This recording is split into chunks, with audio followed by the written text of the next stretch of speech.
直播开了吗？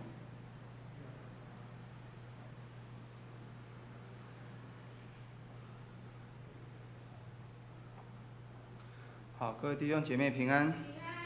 我们一起来唱诗歌赞美主。回应诗歌蛮有能力。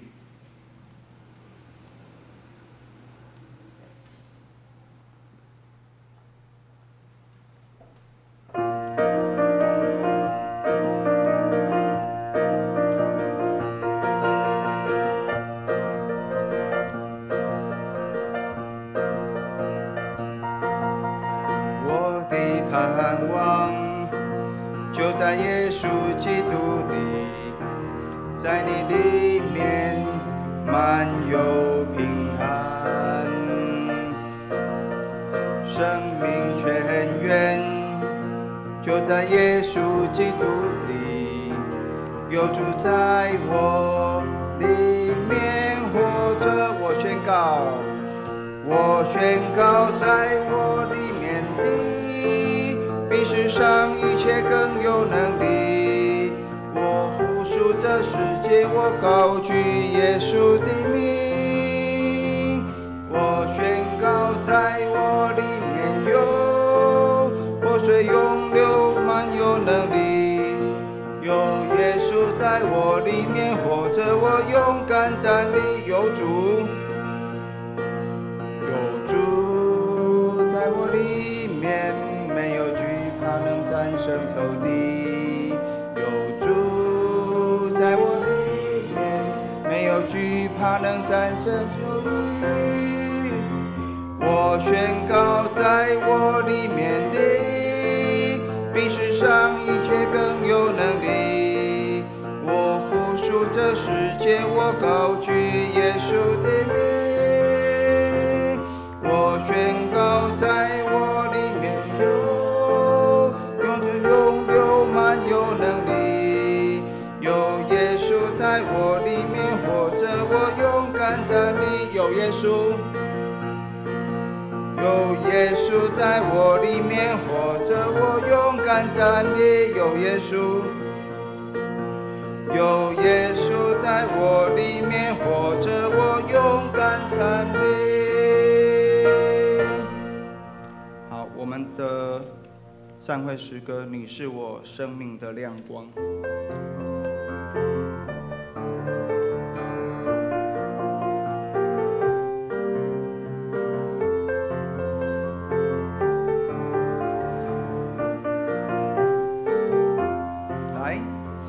耶稣是我生命，照亮我的前方。虽有暴风雨把我挡，注目我的亮光。他使我生命重新得力，使我抬头高昂。他使我如鹰展翅上腾，飞跃在高岗上。他使我生命重新得力，使我抬头高昂。他使我如鹰展翅上腾，飞跃在高岗上。好，接下来我们把时间交给敬拜，满敬拜的同工。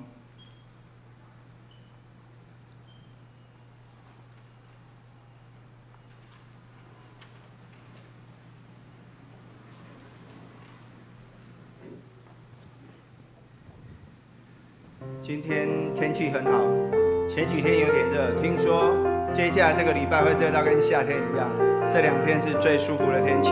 来，弟兄姐妹，我们一同起立，来欢唱，来赞美我们的主。我们又在一起，快点来，我们又在一起，来赞美主。我们又在一起，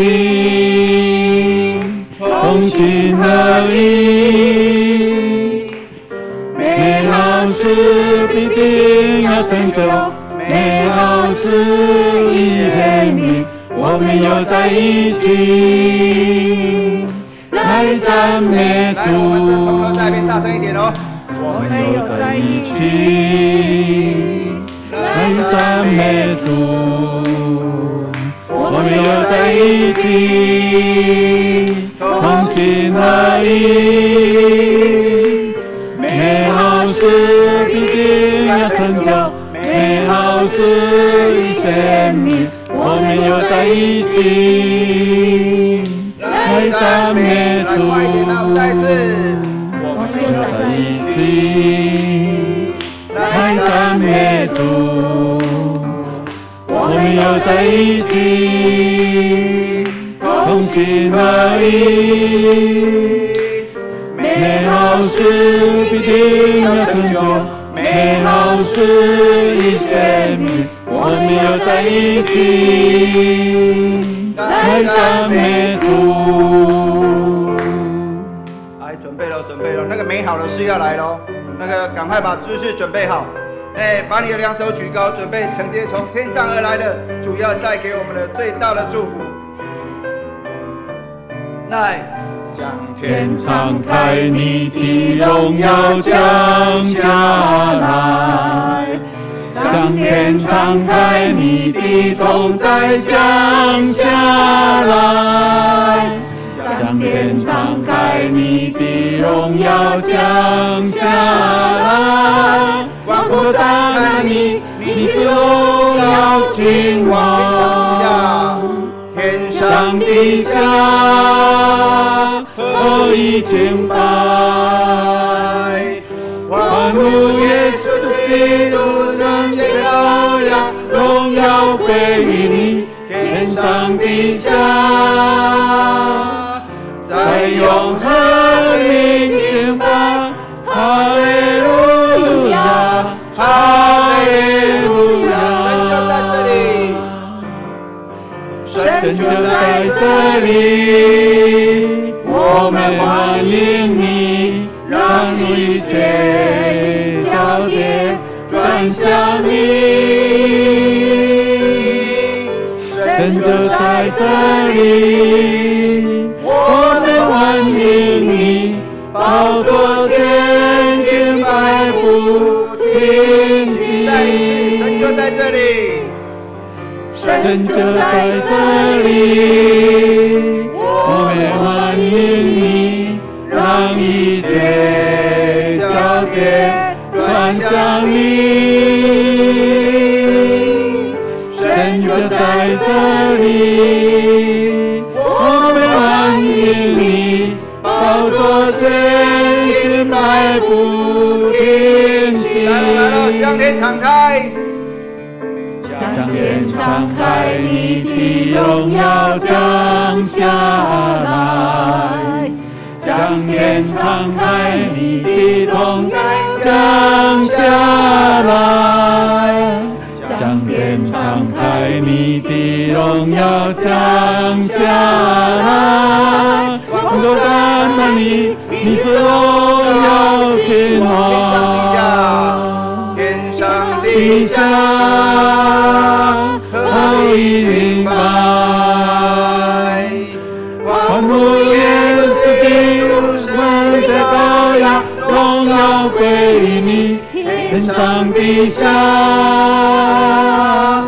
在永恒里敬拜，哈利路亚，哈利路亚。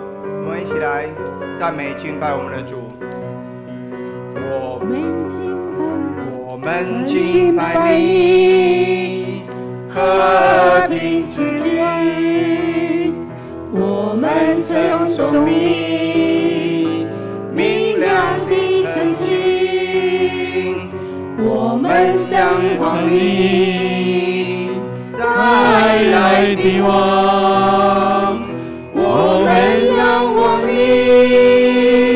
公义的太阳，耶稣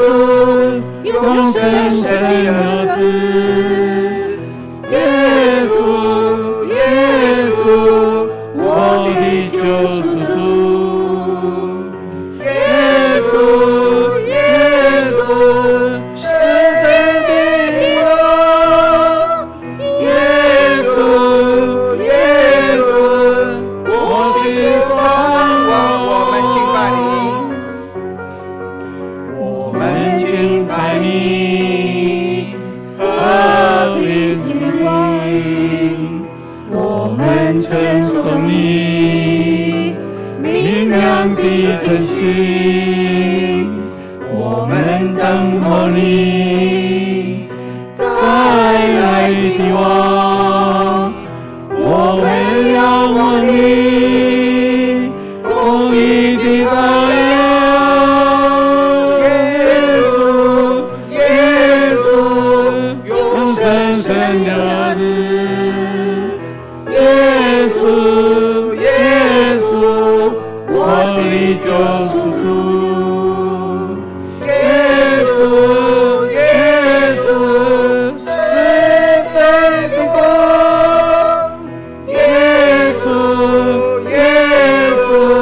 我心所盼望。再一次耶稣，永生神的儿子，耶稣，我的救赎主，耶稣，世界的光，耶稣，我心所盼望。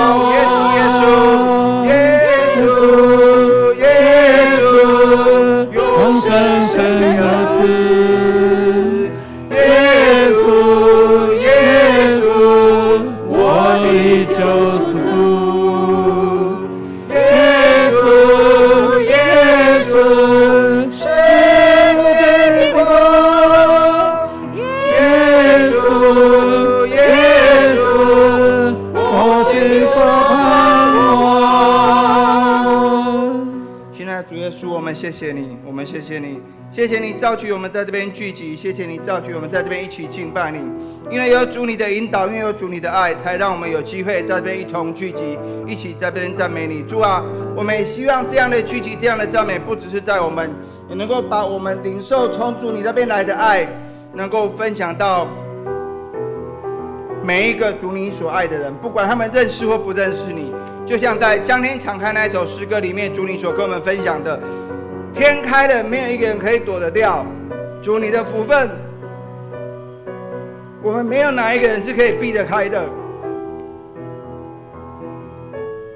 但是目前还有很多的弟兄姐妹，他们不认识你。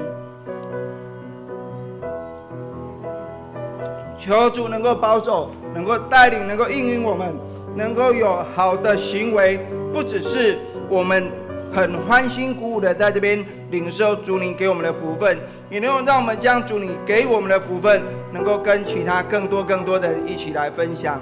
我们一同在这边这样子赞美、祷告，都是奉靠主耶稣的圣名，阿们。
总要用爱心互相服侍，因为全律法都包在爱人如己这句话之内了。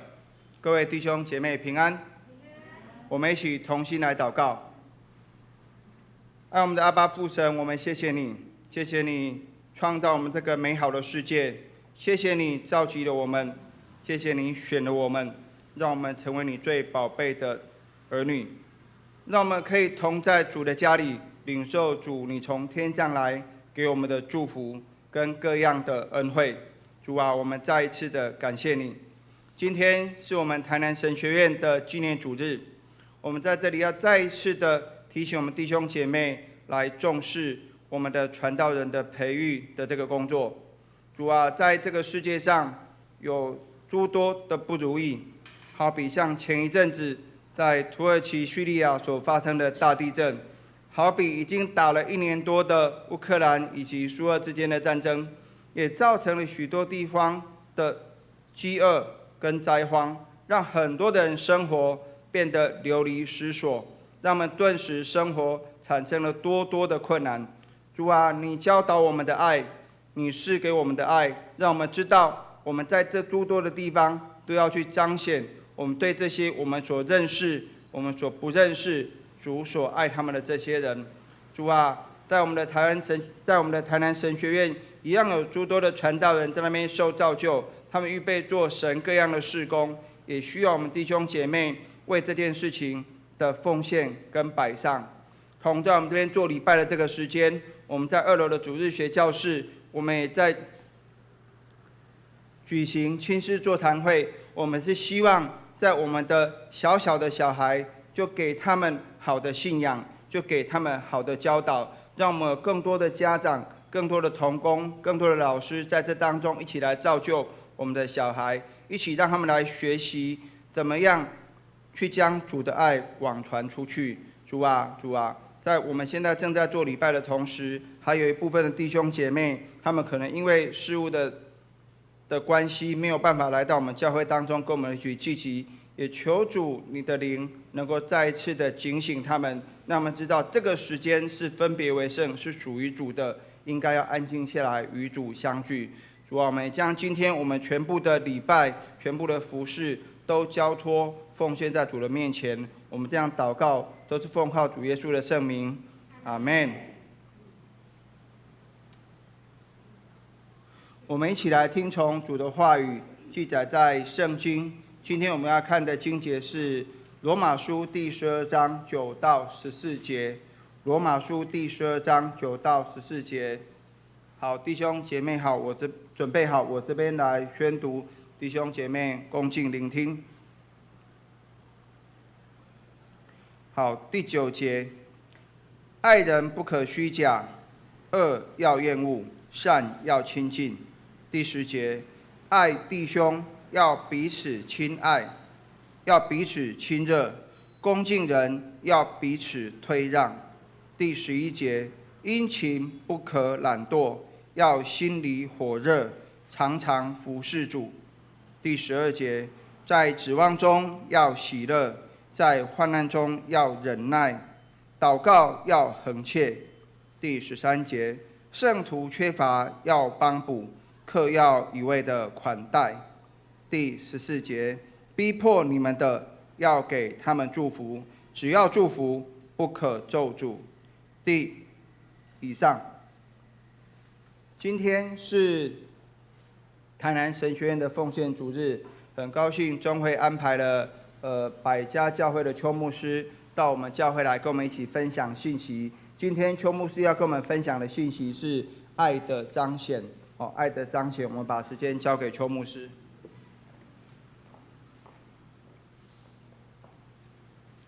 大家平安，我们一同来祷告。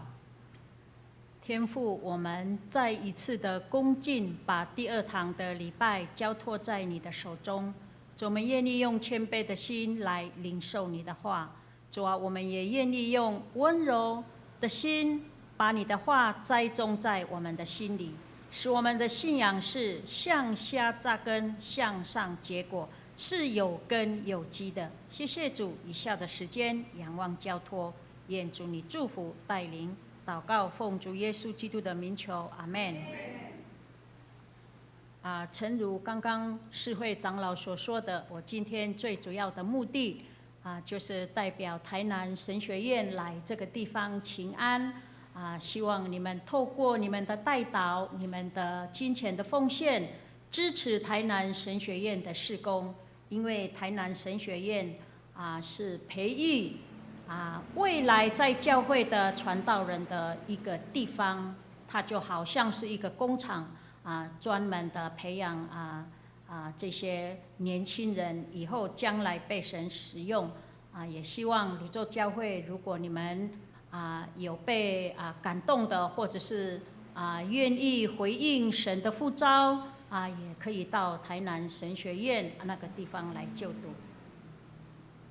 那今天我的题目叫做爱的彰显。我今天要从罗马书的第12章的第9节一直到第14节来分享神的话。那12章9到21节，其实它是在讲到爱的彰显。那我只从第9节到第14节从这边来分享神的话。那这个地方是讲到说，当一个人的生命接受了耶稣的福音，认识神的时候，他的生命一定有所改变，是一定有所改变的。那怎么样改变呢？就是从你的举止你的生活当中就可以看见。那我们先看第9节。第9节说：爱人不可虚假，恶要厌恶，善要亲近。爱是人生命中最重要的一个元素。在旧约的律法里面，最大的精髓就是你要爱神爱人。在新约的核心里面最重要的就是耶稣所讲的，你们要彼此相爱但是保罗在这个地方他警告我们，他说也许基督徒是一个最懂得爱的一个团契，但是保罗告诉我们说，有时候我们的爱会沦为一个虚假的、自私的或者是假冒的爱，或者是外表表演的爱，根本就不合乎那个爱我们的神的百姓。所以保罗告诉我们，我们爱人要真诚，不可以虚假。基督徒的爱乃是要从内心发出，没有虚假。神对我们全人类的爱的那个彰显，就是他道成肉身，他到世上来为的是要挽回我们赦免我们的过犯救赎我们。所以这个是上帝对人类最大的爱，就是彰显在耶稣基督降世为人，而且是被钉在十字架上。亲爱的弟兄姐妹，我们要知道，我们存在也是因为我们的父母的爱所产生出来的。所以一个生命如果没有跟爱连结发生关系的时候，这个生命一定是不健全、不健康。所以爱是最影响人生命的在约翰福音第1章约翰福音一书3章16节，这里告诉我们，耶稣的门徒约翰说，主为我们舍命，我们从此就知道何为爱。耶稣的门徒约翰，他为什么要讲出这一句话呢？因为当耶稣被钉十字架的时候，在十字架下面记载的门徒只有一个，就是耶稣最年轻的门徒约翰。那时候彼得、雅各其他的门徒在耶稣基督被钉十字架的时候全部都逃光光了，只有约翰他亲眼看见我的主原来是这样子的事。他在十字架下看见耶稣原来是这样子的牺牲，鲜血一滴一滴的流下来，主耶稣竟然还在十字架上为别人祷告说，主赦免他们，因为他们所做的他们不知道。也就是因为这个经验，约翰在年老的时候，他写下了2个非常有名的经文，也是我们常常背的经文啊。第一个是在约翰福音3章16节，这边讲到说，神爱世人，甚至将他的独生子赐给他们，叫一切信他的不至灭亡，反得永生。那还有一处经文就是约翰一书3章16节，说主为我们舍命，我们从此就知道何为爱了。所以圣经告诉我们，世界上的人怎么认得出你是基督徒？就是耶稣所说的，你们若有彼此相爱的心，众人就因此认出你们是我的门徒了。一个有爱的人，他对人说话的时候，他所彰显的，他所说的话是彰显爱的。而且一个有爱的人，也是从他的灵性从他的谈吐当中可以看得出来。所以保罗说，真诚的爱是不虚假的，而且真诚的爱是你要厌恶那个恶，你要坚持那个善。所以保罗说，真正的爱是你要能够分辨出善恶，不是什么都爱不是这个最近这个诈骗集团这些很多这些我们都知道，我们不应当爱的这些赌博吸毒所以我们善恶要分所以基督徒的爱也不是一种没有方向的情感，爱跟恶是不能相连的，爱和美善的事是一起的。如果爱是使一个人去做不好的事情，然后规避正当的事情，那这个爱就不算真诚了。所以真诚的爱是要把人引到善。所以保罗说，爱是彰显在真诚不虚假的爱，而且你要恨恶不好的事情，你要亲近善的事情。好，第10节，爱弟兄要彼此亲热，恭敬人要彼此推让。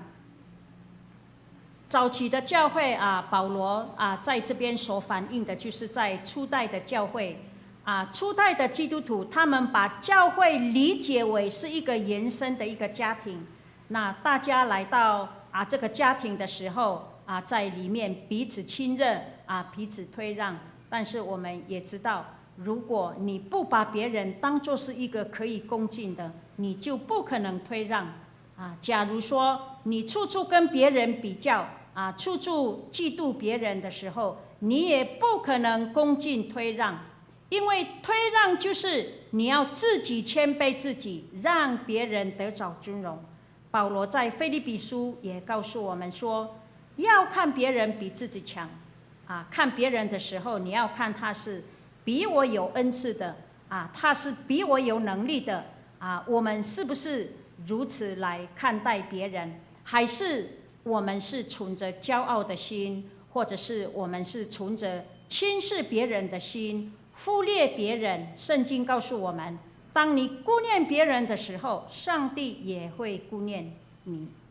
把荣耀让给别人不是一件很容易的事情，因为我们人里面的天然人往往要坚持我们的权利。但是圣经告诉我们，我们要爱弟兄，要彼此亲热，恭敬人要彼此退让。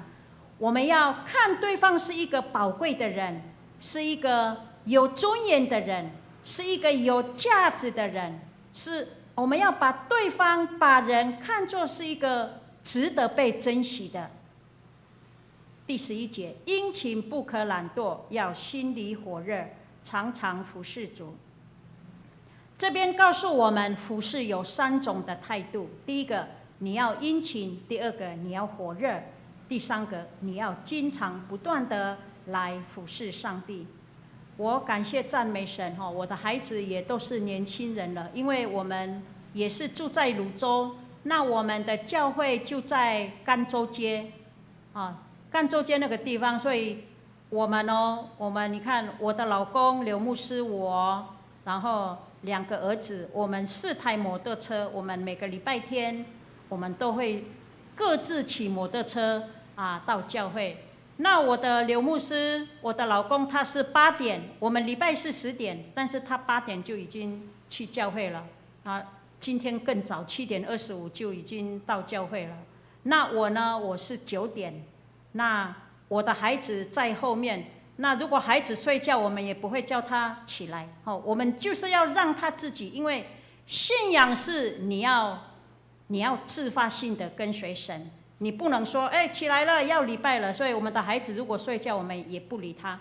所以有时候我9点的时候，我就说我去教会了啊，然后我的孩子还在睡觉，但是我差不多9点，他们最慢9点45，他们就会赶到教会。所以这个是我非常感谢神，因为我们的孩子无论在哪里，他们都会去礼拜，然后。我有一个儿子，因为我们住在台北已经20年了，每当寒暑假的时候，我们都会回台东，住2个礼拜。那住2个礼拜的时候，我会跟我的儿子说，没关系，我们先不要回台北，反正爸爸有在啊。然后我的儿子就跟我说，不行啊，爸爸一个人服侍啊，那谁要弹琴？我就说哇，感谢赞美神，我的孩子他有这样子的看见，就是自动自发的服侍神这个是我觉得非常感谢神所以除非真的有事情，我们的孩子没有办法到教会的时候，他们一定会礼拜，也不管是在哪个地方，他们一定会找教会来礼拜，所以这个是我非常感谢神的那在这个地方告诉我们说，当我们服侍神的时候，我们不能随随便便，不能说反正我熟悉了我不用预备了。我们服侍神的时候，我们心里一定要保持那个热忱，因为耶稣告诉我们说他所最不喜欢的就是那个不冷不热的基督徒在启示录那边有告诉我们，那些不冷不热的基督徒一定会从我口中把它吐出去，所以这个是非常可怕的事情。一个人对主的爱没有建立起来的时候，他真的没有办法引起侍奉上帝的那个动力。但是如果他真正的爱主，你不用讲，他一定会自己服侍。所以我们生活的每个层面，我们一定都要敬畏神。那当然，我们有时候在服侍上的时候，有时候会怠惰，有时候会软弱有时候会自满所以这个就是我们必须要抵挡的这样子的试探。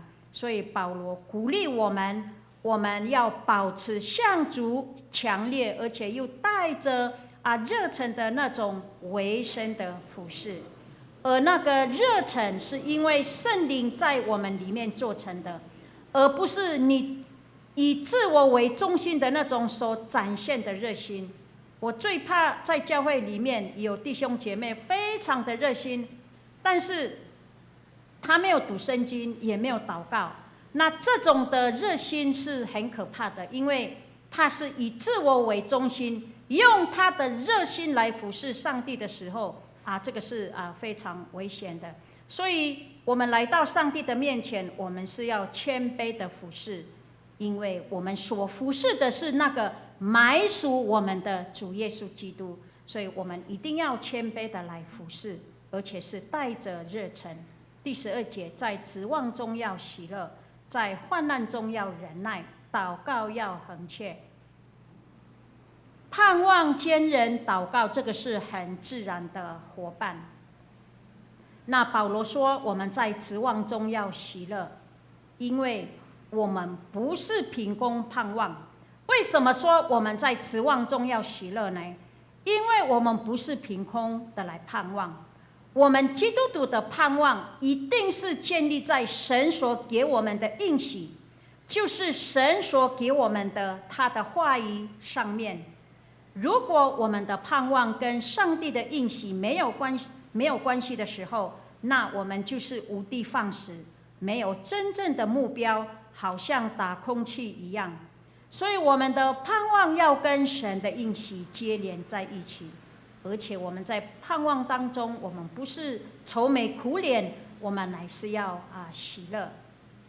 我们也知道没有一个人是不会遇到患难的所以不要说我信了耶稣基督我有了盼望了信了耶稣基督我就平平安安没有患难了，无灾无难。人生不是这样，人在盼望当中，人在信耶稣的当中，我们还是会遇到许多的患难。那为什么许多人会自杀呢？因为他们完全没有看到盼望，也完全没有看到出路。有时候我在教会也是鼓励年轻人，你失恋了没有关系，就再练啊。很多人失恋了就自杀了，为什么呢？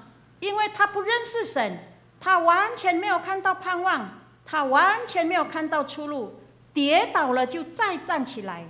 我们都会遇到患难，难道我们在患难当中要逃走吗？不是的。我们在患难当中要爱哭吗？也不是。我们在患难当中要麻醉自己去吸毒喝酒干什么的吗？也不是。圣经说我们在患难当中要忍耐，因为你在忍耐的当中你会生出盼望，而且神也会赐平安来安慰你。所以在患难的时候我们要忍耐。你要知道苦难是可以增加人生的色彩。如果一个人一生出来顺顺利利平平安安无灾无难，我相信这样的生活不是我们想要的一定非常的虚空，因为都平平安安顺顺利利。但是我们也知道在苦难的当中，如果有基督的同在，一个人就能够面对任何的事情。所以我们的生命是需要耶稣基督的同在纵使在患难当中，因为基督的同在，我们也能够面对任何患难的事情。所以保罗说我们在患难当中要忍耐，而且我们要祷告。而且这个祷告不是说祷告一次就好了，是祷告要恒切。那我们知道世界上尤其是近年来，真的这个世界是多灾多难的，疫情的爆发土耳其的地震过去的这些日本的海啸，有很多的这些地震，乌俄战争一直到现在已经1年了，仍然还没有止住。所以这个战争带给乌克兰没有一个家庭是没有死人的。所以我们看到这个末后的这个世界，有地震，有旱灾，有火灾、水灾，有饥荒，有疫情，有战争。我们可以说我们现在处的环境是一个最恶劣的环境，也是最恶劣的时代。所以在这样子的环境世代里面，我们更需要认识神，我们更需要依靠神，我们需要祷告依靠神，因为我们需要从神来的盼望。没有人是不需要神的，也没有一个地方，没有一个国家是不需要上帝来掌权的。所以耶稣也告诉我们说，我们要常常祷告不要灰心。所以亲爱的弟兄姐妹们如果你们在祷告当中上帝没有及时回应的时候，我们也不要灰心，因为我们要知道我们的责任就是我们持续不断的用祷告来依靠神。但是我们也一定要知道，我们在祷告中间我们要记住神的主权是超过我们的心愿，神永远的计划是超过我们的计划。我们也不要忘记神的智慧是超过我们的智慧。虽然我们有时候祷告上帝没有及时的来回应我们，但是我们以儿女的身份来到父上帝的面前来祷告，这个是一个很大的特权。虽然没有得到及时的回应，但是我们要知道神的时间表从来没有误时，神帮助我们从来没有误时。他什么时候要回应你，什么时候要解决你的问题，有他自己最美好的时间表，因为上帝要给你的是最好的。所以保罗说，当我们祷告的时候要恳切的忍耐，而且是尽我们的责任。借着神给你的信心，你要顺服神的引导，等候上帝的时间，恳切的祷告啊，这个是非常重要的。我们也要记住，祷告不是要改变事情，而是要改变那个祷告的人。因为当那个人改变了以后，就有机会让神来工作。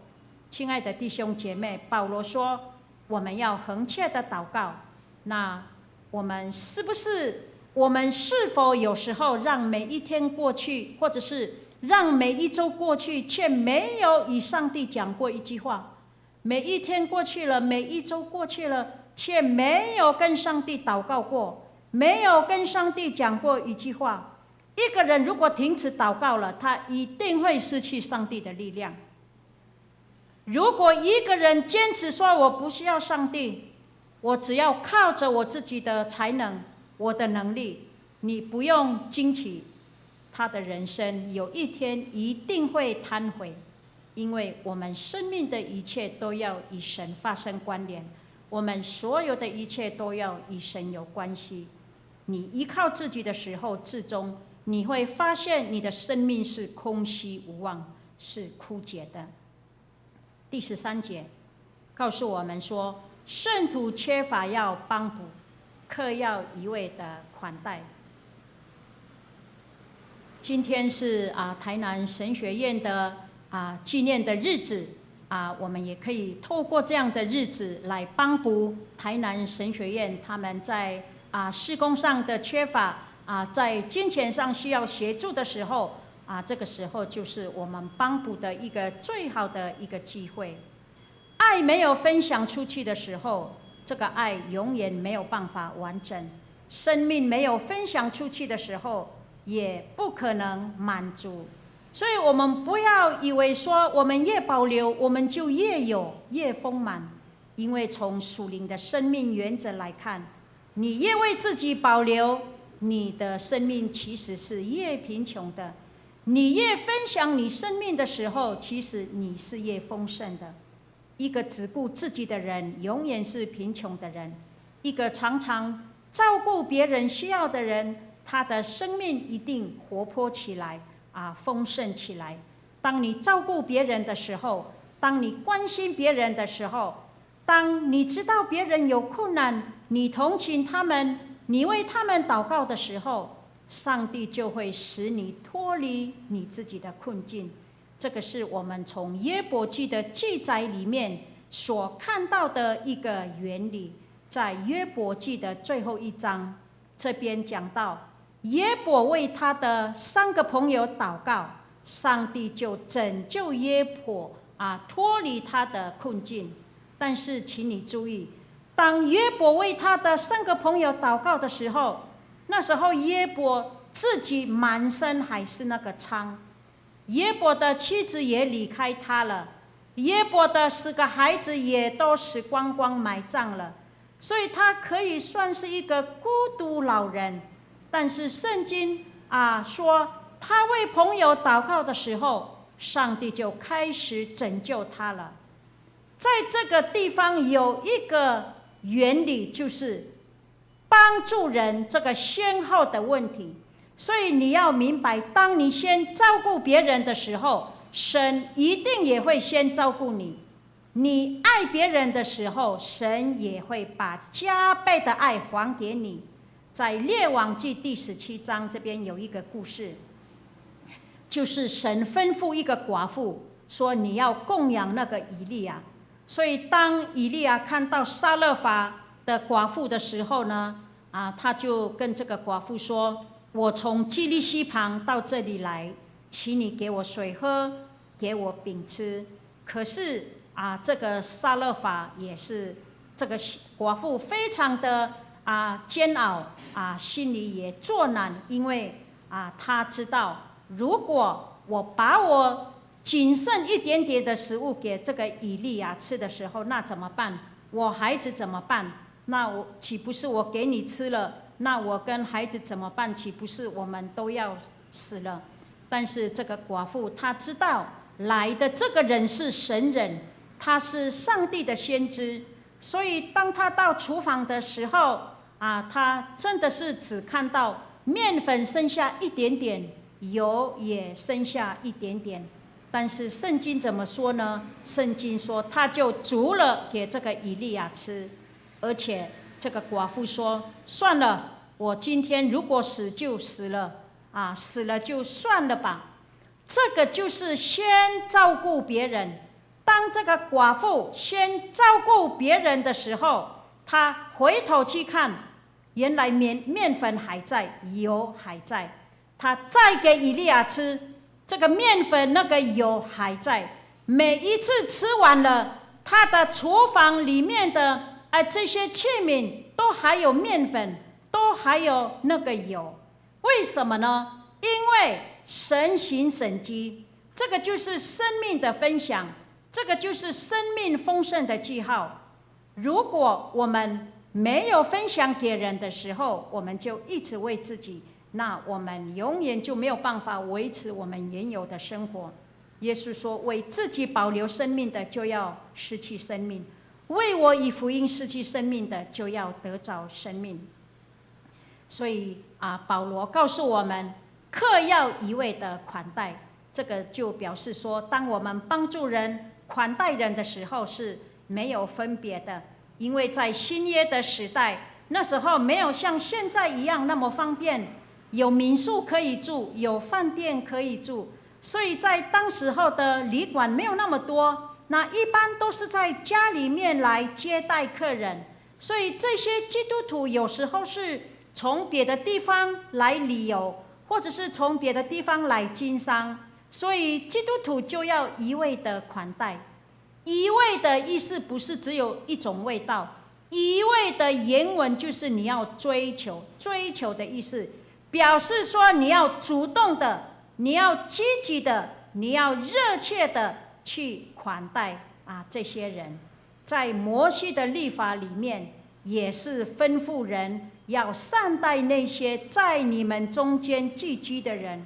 所以以色列这个接待人、善待人、帮补的这个文化一直传承下来一直沿用到我们现在，有这种帮补，有这种接待人，这个都是从以色列的文化所传承下来的。而这个接待人，这个是神的吩咐，上帝吩咐以色列人一定要善待在他们当中寄居的这些人，而且神说不可以亏待他们，也不可以恶待他们，或者是敲诈他们，而且你对人要尊重款待，这个是神的吩咐。到了新约也是一样，耶稣说：凡接待先知的，得先知的赏赐；接待义人的，得义人的赏赐。到希伯来书13章第2节说，有人接待人的时候，无意中就接待了天使。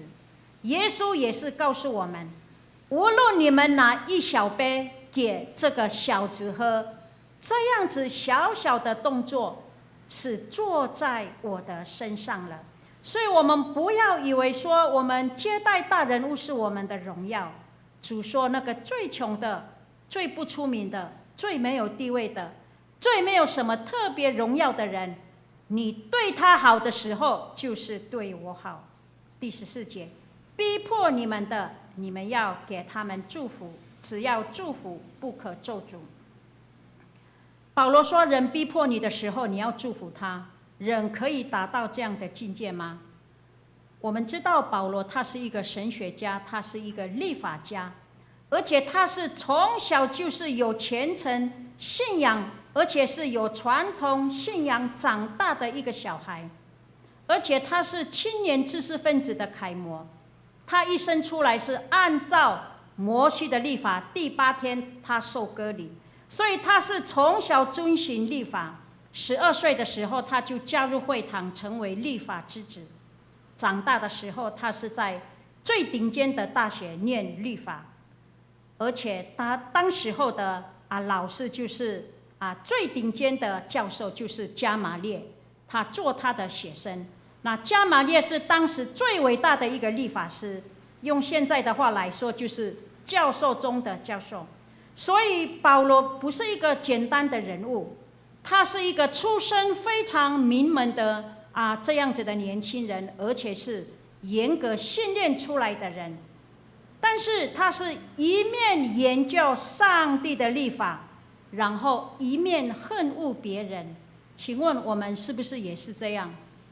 来教会，我们一面信耶稣，一面来教会，但是我们心里面一面还是恨恶别人，讨厌别人。那保罗呢？他心中充满了恨。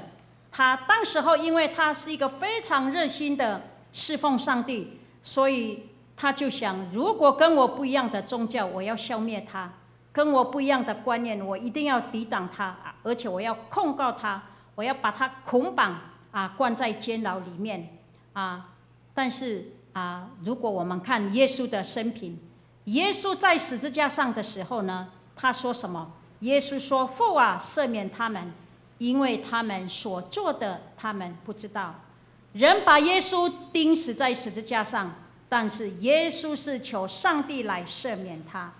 所以伟大的伦理是从基督被钉十字架那一天开始。如果爱仇敌是一个根本就不可能的理想，那么我们所读的圣经就是空空洞洞。如果爱仇敌是一个可以真正实行出来的，请问谁曾经实实在在的行出来呢？就是我们的耶稣基督。所以有时候我们会祷告主说：“主啊，我愿意成为别人的祝福。”你这样子的祷告是真的吗？当有一个人妨碍你的时候，你还能成为他的祝福吗？有一个人误会你的时候，你还能爱他吗？有一个人逼迫你的时候，你还能宽恕他吗？有一个人对你不怀好意的时候，你还能真诚的爱他吗？这一节的圣经的意思就是这样，要为逼迫你的人祝福。圣经说，你只要祝福，不可以咒诅。那保罗写罗马书的时候，他也知道自己前面的日子不好走我们也知道保罗写这个罗马书的时候，实际上他还没有去过罗马，因为他想说去罗马之前，他要先写这一封信。那实际上我们知道保罗最后是怎么样去罗马呢？他是被捆锁的，是以一个囚犯的身份到罗马的，所以他知道以后会有逼迫来到，所以他就预备了这样子的话语，告诉罗马的弟兄姐妹说：为逼迫你的人，你要祝福他们，不可以咒诅他们。那保罗从哪里学到的呢？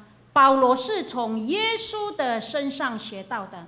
因为当保罗要往大马色的各会堂，他要寻找信奉耶稣的人，要把他们捆绑带到耶路撒冷。忽然间在大马色的途中，有很大的那个光从天上照下来，四面照着他，他立即就扑倒在地。然后他就听到有一个声音说：扫罗，扫罗，你为什么逼迫我？他说：主啊，你是谁？主说：我就是你所逼迫的耶稣。其实保罗不认识这位比太阳光还要更亮的这个大光，他不认识他。可是当这个基督向他显现的时候，当这个大光向他照耀的时候，其实保罗的内心他深深的知道这个大光一定是上帝。可是保罗也很纳闷，我是那么的热心侍奉上帝，上帝怎么会这样子对待我呢？所以保罗就说：主啊，你是谁？主就说：我就是你所逼迫的耶稣。不可能我从来没有逼迫上帝，我是逼迫耶稣。上帝不可能是耶稣，因为我是侍奉上帝，我只不过是逼迫耶稣。因为我们知道保罗是犹太教，那犹太教他们是不信耶稣的，他们只信旧约里面独一的真神。所以保罗说：主啊，你是谁？主就告诉他说：我就是你所逼迫的耶稣。那如果我逼迫你，你还寻找我吗？我讨厌你，你还爱我吗？我要打死你，你还敢救我吗？这个到底是什么伦理？这是什么宗教？这种信仰是怎样的信仰？所以保罗就用这样的观念写了这一节圣经：逼迫你们的要给他们祝福，只要祝福，不可以咒诅。所以保罗是从耶稣的身上学习的。所以为什么我们基督徒会受逼迫？原因有2个。第一个，因为我们在这个社会中间，我们真的是一个少数的人。基督徒在台湾也是一个少数的人，所以这个社会会告诉我们说，你们这么一小撮的基督徒还敢讲跟我们不同的观念，所以这个社会就逼迫我们，讨厌我们。第二个，基督徒为什么会受逼迫？因为基督徒是不属于这个世界，所以世界就恨恶你们。耶稣说，我不求你叫他们离开世界，只求你保守他们脱离那恶者。彼得倒钉十字架，保罗是被砍头的，雅各是被砍头的，司提反是被石头丢死的。那约翰呢？他是被丢到巴摩海岛去的。当彼得被钉十字架的时候，他没有说求你饶我一命饶我一命，我以后不敢再传耶稣了。没有。一个被圣灵充满的人，一个爱主到底的人，他是视死如归的。刀剑算什么？饥饿算什么？逼迫算什么？这些痛苦算什么？没有人能使我们以上帝的爱来隔绝。亲爱的弟兄姐妹，当耶伯受苦的时候，他嘴唇说什么话呢？耶伯说，赏赐的是耶和华，收取的也是耶和华，耶和华的名是应当称颂的。耶伯的太太也讲一句话，他讲什么话呢？他说，耶伯离弃上帝吧，你侍奉上帝有什么用呢？那么多的苦难。司提反在临死的时候，他祷告上帝赦免那些用石头打死他的人。当时候司提反被丢石头的时候，当时候保罗就在旁边帮忙看守那个衣服，而且他在那个地方很喜乐。所以毫无疑问的，司提反的死这样子的情况是导致保罗转向基督重要的一个原因。许多逼迫基督徒的人，他们最后会转变为追随基督的人，是因为他们看见基督徒是能够赦免人的，是能够用真诚爱人的。亲爱的弟兄姐妹，我们是照着上帝的形象造的，所以我们所出的话语应当是要荣耀上帝。所以当你最苦的时候，你不要埋怨上帝；当人恨你的时候，你也不要出言咒诅，因为你口中所发的话是你灵性程度的指标。当审判的时候来到，我们每一句的闲话都要供出来，当作审判的依据。亲爱的弟兄姐妹，我们今天愿不愿意做一个祝福人的人？我们愿不愿意成为一个真诚爱人的人，恭敬人，为生，服侍主？而且在我们的生命、我们的难处当中，我们愿意恒切的祷告，在指望中来喜乐，在患难中来忍耐，而且从我们的口中能够流出恩言，写向耶稣，饶恕人的过犯。阿们。愿神赐福听他话语的人。好，我们现在一起来攻读这一段经文，请我们一起来读这一段9节到第14节的经文。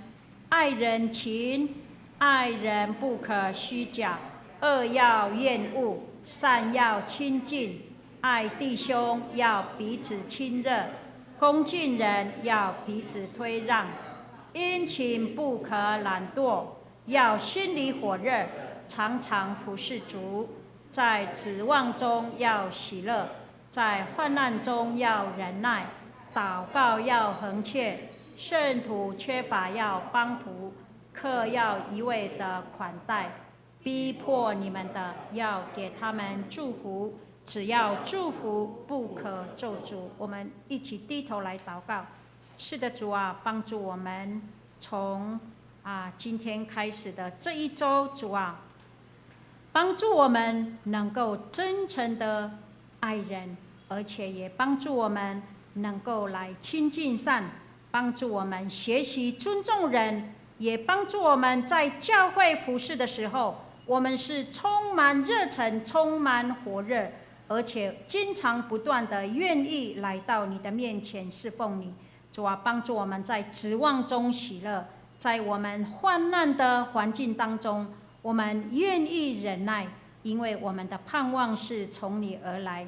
也帮助我们在祷告的时候恒切的来到你的面前，因为我们是你的儿女，我们有这个特权来到你的面前向你来祷告。主啊，也帮助我们学习怎么样去帮补那些缺乏的人，需要帮助的人，需要祷告的人，好让我们成为一个帮补的人。并且主，你也帮助我们，无论在任何情况不管是人对我们不怀好心，我们仍然愿意来祝福他们，而不是来咒诅他们。因为主，这是你的教导，这是你的命令，我们愿意遵行。愿主你垂听我们的祷告，也祝福我们所听见的道，好让我们的信心跟所听到的这个道能够互相调和，在我们的生命里面能够跟随主的脚步，遵行神你的道。祷告奉主耶稣基督的名求，阿们。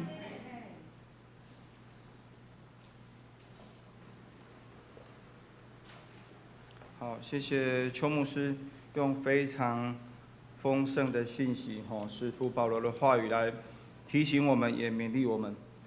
虽然刚刚在礼拜当中，我们我从台上看每一位弟兄姐妹都很专心的在领讲，大家都把手机关起来，可是邱牧师讲的每一句话，都让我觉得说，很像那个手机的 LINE 突然就叮咚，那个俊宏你有恒切热心祷告吗？过一会儿，叮咚，俊宏你还在讨厌那个谁吗？就觉得每一句话都扎在心里面。好，我们一起来唱那个回应诗歌。好，弟兄姐妹们起立，一起来唱回应诗歌，蛮有能力。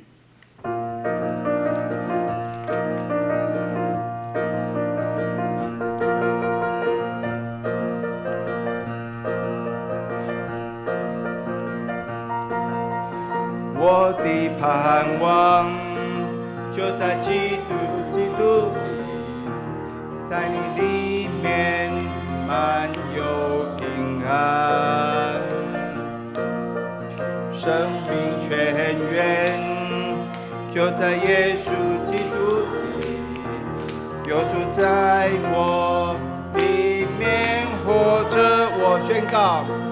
我宣告在我里面的，比世上一切都有能力。我不属这世界，我高举耶稣的名。我宣告在我里面有活水涌流，满有能力。有耶稣在我里面活着，我勇敢站立。有主在我里面，有主在我里面，没有惧怕能战胜仇敌。有主在我里面，没有惧怕得胜忧郁。有主在我里面，有主在我里面，没有惧怕能战胜仇敌。有主在我里面，没有惧怕还得胜忧郁。我宣告在我里面的，比世上一切更有能力。我不属这世界，我高举耶稣的名。我宣告在我里面有活水涌流，满有能力。有耶稣在我里面活着，我勇敢站立。有耶稣有耶稣在我里面，活着我勇敢站立。有耶稣，有耶稣在我里面，活着我勇敢站立。好，弟兄姐妹，请坐，我们一起同心来奉献。今天是台南神学院奉献主日，在我们的周报里面有夹着学校的那个奉献袋。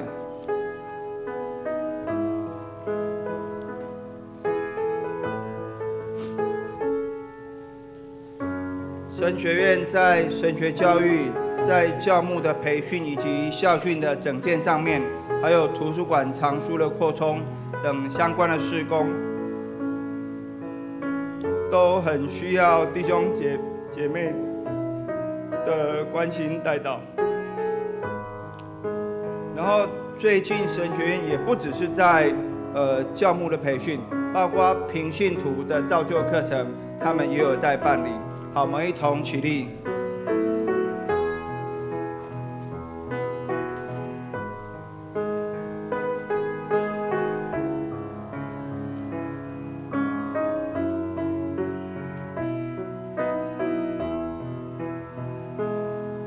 亲爱的宝贵耶稣，你爱何等的甘甜，我的心深深被你吸引，爱你是我的喜乐，一生爱你，一生敬拜你，一生爱你，一生荣耀你，一生奉献，一生不回头，一生爱你，跟随你。好，弟兄姐妹，请坐。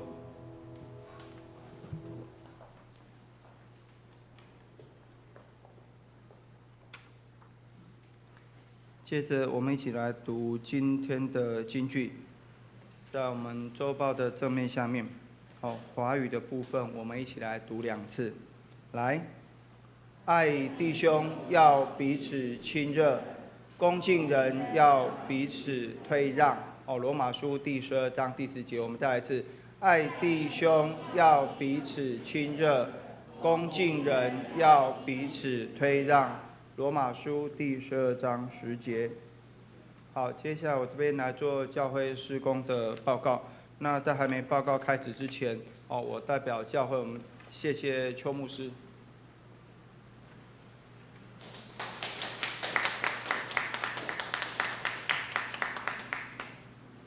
好，先做教会150周年庆典活动的报告。那我们在3月11号有举办双联团契的悠游欢乐150。那在上个主日3月12号是青年少年的复兴特会。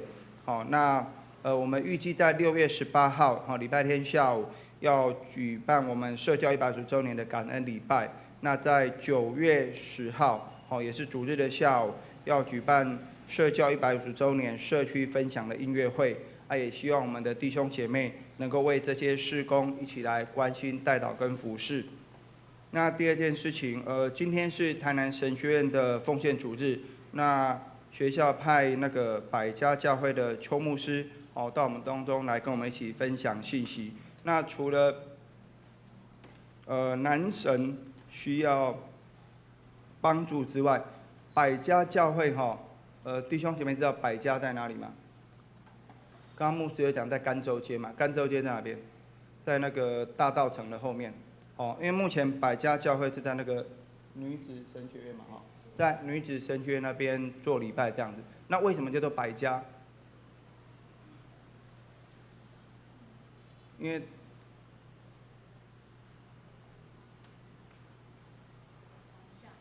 为什么叫做百家？这个百家是台北中会的传道部长，那时候是萧牧师、萧聪颖牧师帮我们起的，也就是在台北中会第100家的教会哦，就是第100间呐，哦，第100间的教会，那就叫做百家，哎。然后我们的教会是小小的教会智慧，我们都是原住民，就是来都市的这些原住民，然后我们里面的都是一样，就是跟我一样，都是布农族的，哦。啊，如果有机会，欢迎你们来我们百家教会坐一坐，嗯。但是我牧师馆就在这个集贤路这个地方，哦，我们就住在集贤路很近的。哦，所以除了男神之外，我们也多为百家教会祷告。然后大概在20-30年前，有3位大家认识的年轻人，包括我们的国成牧师、以娟牧师，还有那个邱牧师，他们都是男神的校友，所以跟大家稍微介绍一下。好，接着那个第3点，本会的新的奖学金申请到这个主日，那如果有我们在学的青年，你要申请还没来得及提出的，记得在今天来完成。那从下个礼拜，不对，从这个礼拜开始，我们每周2的早上，在教会1楼有一个书法班，那请那个慧珍姐来帮忙指导。那我们为期3个月，报名费是200块钱。那如果弟兄姐妹对于那个写书法，或者是你的邻居朋友对于写书法有兴趣的，也邀请他们一起来。那有意思的话，就跟那个秀兰长老那边来报名。那我们上个礼拜6双联团契的悠游欢乐150，在那个怡娟牧师的带领之下，跟同工会一共有40个人，我们就到马街博士他在宣教的一些路段跟点，我们去踏查去巡礼这样子。然后我们每个礼拜3晚上有查经祷告会，那希望有更多的弟兄姐妹一起来参与，来一同读经，一同祷告，为教会、为社会来代祷。然后团契的消息，就在我们现在正在做礼拜的同时，我们的儿童主日学在2楼的主日学教室举办亲师座谈，那希望说能够有更多的我们的会友也好、同工以及主日学的家长，能够一起来关心小朋友的主日学教育这样子。那松林团契在下个主日台语礼拜后，就是我们现在做礼拜的时间，会在教会1楼举行3月份的例会。那在我们弟兄姐妹在平常跟主亲近的当中，我们教会有很多一部分的青年，他们有求学的、当兵的、工作的，也希望我们的弟兄姐妹能够为他们提名代祷。那因为我们教会有比较多的长辈，那往往在身体上面会有一些病痛，会有一些不舒服，那也希望弟兄姐妹在亲近主的当中，能够为这些需要的长辈、需要的姐妹同工一起来提名代祷。那另外就是说，我们教会会在今年举办社教150周年的庆典活动，那也希望各位弟兄姐妹能够为教会的意向、使命、委身、宣教以及福音来祈求代祷。那之前前一阵子在土耳其跟叙利亚发生的强震，以及已经打了1年多的俄乌战争，那有众多的需求，都需要我们一起来帮助他们。也希望我们的弟兄姐妹，不管是在祷告上面或者在奉献上面，都能够来支持这些事工。那另外教界消息的部分，为了纪念228 76周年的纪念，那个中会有办了一个流麻沟15号影片的特映会，那有2个场次，一个场次是在淡水教会，3月24号下个礼拜5早上10点钟。另外一个场次是在新店教会，是下个主日下午2点。那登记是到这个主日，那就有兴趣的弟兄姐妹，待会礼拜完之后就可以到楼下的公布栏做登记。好，接下来我们请弟兄姐妹起立，我们一同来唱善会诗歌。那诗歌结束之后，请邱牧师为我们代祷。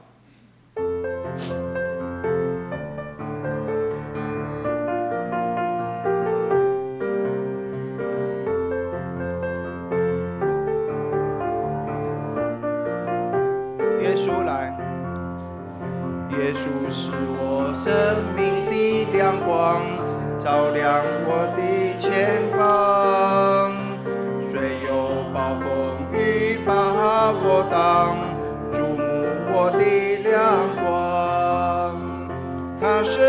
生命重新得力，使我抬头高昂。他使我如鹰展翅上腾，飞跃在高岗上。他使我